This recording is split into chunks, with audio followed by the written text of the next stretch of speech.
Hello friends, welcome to பாண்டியநாட்டு சமையல். இன்னைக்கு நம்ம பார்க்க போற ரெசிபி என்னன்னு பாத்தீங்கன்னா ஃப்ரூட் ஜூஸ் எப்படி பண்ண போறோங்கிறத பார்க்க போறோம். என்ன ஜூஸ்ன்னு பாத்தீங்கன்னா ஆப்பிள் ஜூஸ் எப்படி பண்ணலாங்கிறத பார்க்கலாம். இந்த சேனலை புதுசா பாக்குறவங்க சப்ஸ்கிரைப் பண்ணிட்டு பாருங்க. அப்படியே பக்கத்துல இருக்க பெல் ஐக்கான் பட்டனை அமுக்குங்க. அப்பதான் நான் போடுற வீடியோஸ் எல்லாம் உங்களுக்கு நோட்டிபிகேஷன்ல வரும். இப்ப வரைக்கும் பாண்டியநாட்டு சமையல் சேனலுக்கு ஆதரவு கொடுத்துட்டு இருக்க எல்லாருக்கும் ரொம்ப ரொம்ப நன்றிங்க. இப்ப வாங்க இந்த சிம்பிள் அண்ட் டேஸ்டி ஃப்ரூட் ஜூஸை எப்படி பண்ணலாங்கிறத பார்க்கலாம். இன்னைக்கு நான் 2 ஆப்பிள் எடுத்திருக்கிறேங்க. நல்ல பெரிய சைஸ் ஆப்பிள் தான் எடுத்திருக்கிறேன். இப்போ இதை நம்ம தோலை சீவிக்கலாம். நல்லா தோலை சீவி எடுத்துக்கலாங்க. நல்லா தோலை சுத்தமா சீவி எடுத்துக்கோங்க. பாருங்க, நல்லா தோலெல்லாம் சீவியாச்சுங்க. இப்போ இதை சின்ன சின்ன பீசஸா கட் பண்ணிக்கலாம். நடுவில் உள்ள அந்த விதையை மட்டும் எடுத்துடலாம். இந்த மாதிரி நடுவில் உள்ள இந்த விதைகளை மட்டும் எடுத்துக்கோங்க. இப்போ இந்த சைஸுக்கு நம்ம ஆப்பிளை கட் பண்ணி எடுத்துக்கிட்டாச்சுங்க. இதை இப்போ ஒரு மிக்ஸி ஜார்ல சேர்த்துடலாம்.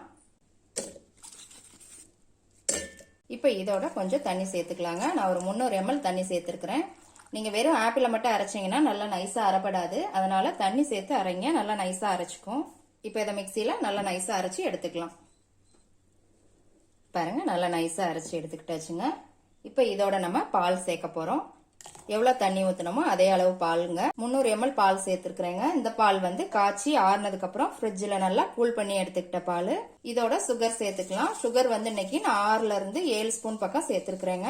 உங்க இனிப்புக்கு தகுந்த மாதிரி நீங்க சுகரை சேர்த்துக்கோங்க. நீங்க சுகருக்கு பதில் நாட்டு சக்கரை கூட நீங்க கலந்துக்கலாங்க. அதுவும் நல்லா டேஸ்டா தான் இருக்கும். இப்ப இதையும் நம்ம ஒரு சுத்தி எடுத்துக்கலாம் மிக்சியில. பாருங்க, சூப்பரா அடிச்சு எடுத்துக்கிட்டாச்சு. இதை நம்ம ஒரு கிளாஸ்ல மாத்திரலாம்.